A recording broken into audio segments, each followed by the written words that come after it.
Nkwifurije ibihe byiza inshuti muvandimwe ukomeje kuba natwe ukomeje kudukurikira mu makuru ndetse n'ibiganiro bitandukanye dukomeje kugenda tukugezaho n'ahandi rero wavana amakuru meza cyane kandi agezweho uretse kuri M247 TV. Ikaze muri aya makuru, reka nkubwire ko mu by'ukuri amakuru atugeza aravuga yuko Brigadier General Gatama yagizwe umugaba mukuru w'ingabo za Afurika y'Uburasirazuba zihora ziteguye inama y'abaminisitiri b'ingabo n'umutekano wo mu bihugu binyamuryango by'umutwe w'ingabo za Afurika y'Iburasirazuba zora ziteguye mu mpine ni EASF yemeje bidasubirwaho Brigadier General Vincent Gatama nk'umugaba mukuru w'ingabo z'uyu mutwe mu myaka 3 iri imbere. Iyi nama yabereye i Kigali kuri 18 Ukuboza 2020 yaje ari icyiciro cya gatatu cy'inama zahuje inzego nkuru za EASF yatangiye ku itariki ya 14 Ukuboza 2020 ikaba yasojwe kuri wa gatanu haba iyi y'abaminisitiri b'ingabo ndetse n'umutekano. Iyi nama y'abaminisitiri yemerejwemo ibyemezo bitandukanye byizweho n'inzego zinyuranye z'uyu mutwe, harimo ibyavugiwe mu yahuje impuguke ndetse no mu yahuje abagaba b'ingabo. Mu bindi byabereye muri iyi nama harimo erekanya ububasha ku bayobozi bacyuye igihe ndetse n'abayobozi bashya babasimbuye, harimo kwemeza umuyobozi mukuru, harimo kandi n'umuyobozi wa komite y'abayobozi b'umutekano n'umwungirije. Uwari umuyobozi witwa chairperson w'iyi komite ucyuye igihe yari Yusufa Mohamed Ali wo mu birwa bya Komore, wasimbuwe na Hassan Omar Mohamed, minisitiri w'ingabo muri Djibouti. Hiyongereyeho kandi kwemeza Brigadier General Vincent Gatama nk'umugaba mukuru w'umutwe w'ingabo za EASF uhora witeguye gutabara aho rukomeye. Izi ngabo zigiye kandi kuyoborwa na Brigadier General Vincent Gatama, ni umutwe w'ingabo za EASF uhora witeguye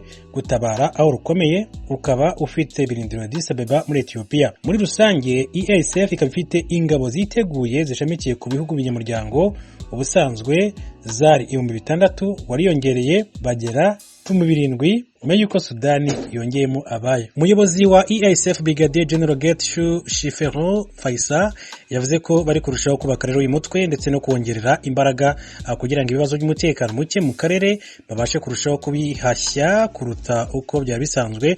Yagize ati bimwe mu byemezo by'inama nuko twemeje kongera mu ngabo zacu itsinda ryo muri Sudani ku nshuro ya mbere. Ibi bikaba byaratumye muri rusange umubare w'ingabo zacu zihora ziteguye biyongera ku buryo ubu dufite umubare uhagije w'ingabo zadufasha gushyigikira ibikorwa byo kubungabunga amahoro mu karere. Yongeye ati nka EASF duhora twiteguye kohereza ingabo zacu gutabara aho byagaragara ko bikenewe. Ubu turiteguye ku buryo umwanzuro wose wafatwa n'umuryango wa Afurika yunze ubumwe wo kugeraho twohereza mu kubungabunga amahoro. Twiteguye rero guhita tujyayo nk'uko yabitangaje.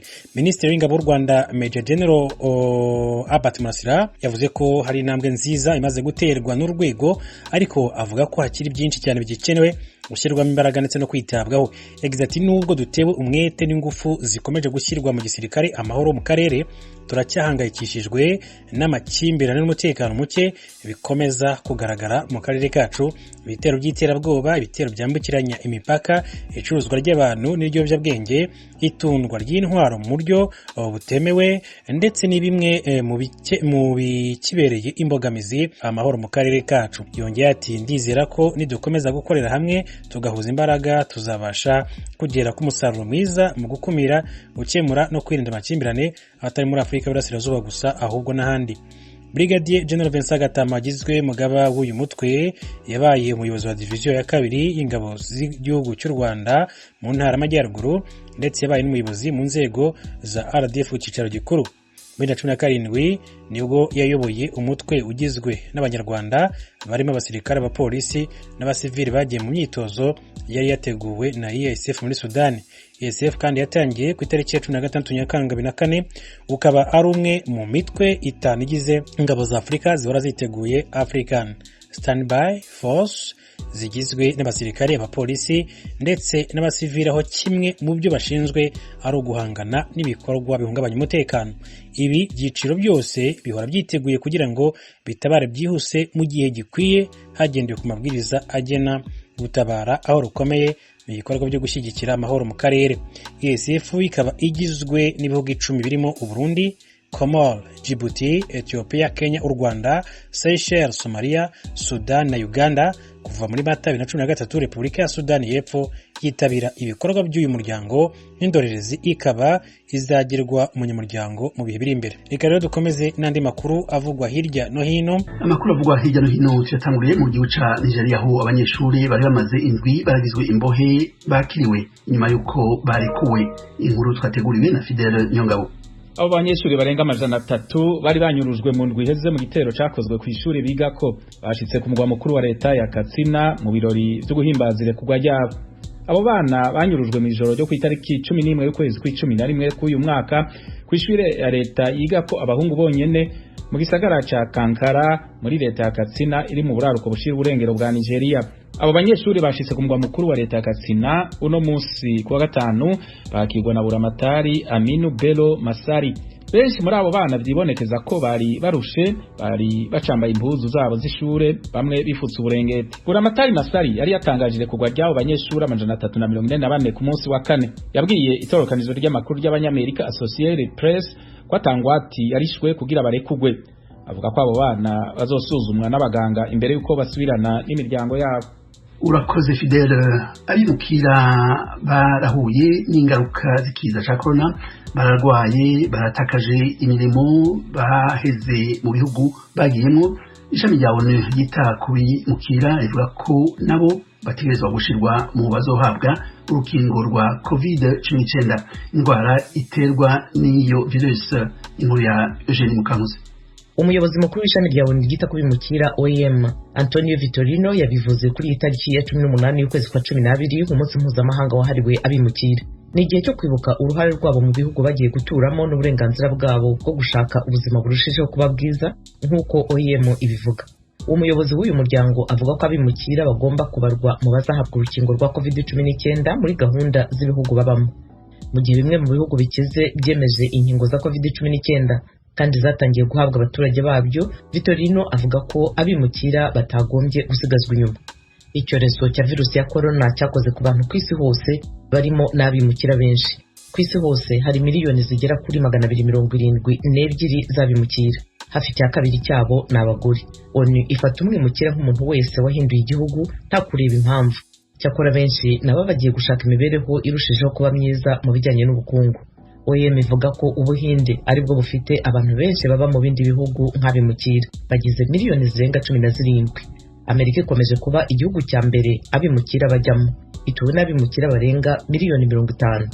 Miliyoni zigera muri 3 z'abimukira bahejejwe mu ngo na COVID-19 n'ifungwa ry'imipaka.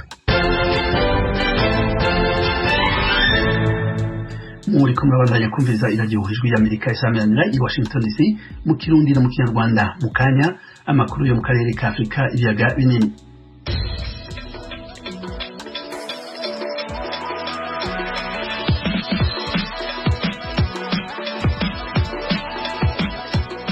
Uko twabibabwiye mu kanya tugiye kuvuga hanini ku rupfu rwa Perezida Pierre Buyoya yahoze arongoye Burundi.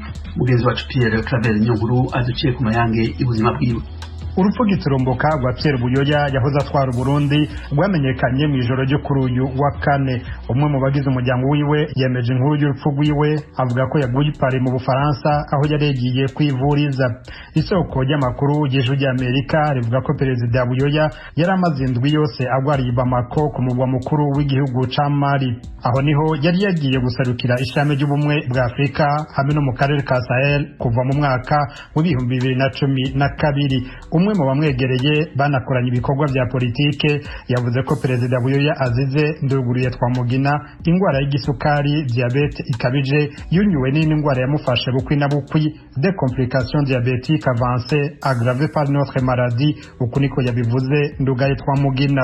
Naho bitaremezwa n'abaganga, uwundi nawe yavuze ko iyo ngwara ariyo mu bice vy'ihumekero yo barumugera wa COVID-19. Mu kwezi kw'icumi uno mwaka sentare ntayinyuzwa yo mu Burundi yari yamuciriye igihano cyo gufungwa ubuzima bwiwe bwose muri dosiye y'igandagurwa rya Melchior Ndadaye, umukuru w'igihugu baherekanije ubutegetsi mu mwaka w'1993 akicwa hadaheze n'igice c'umwaka.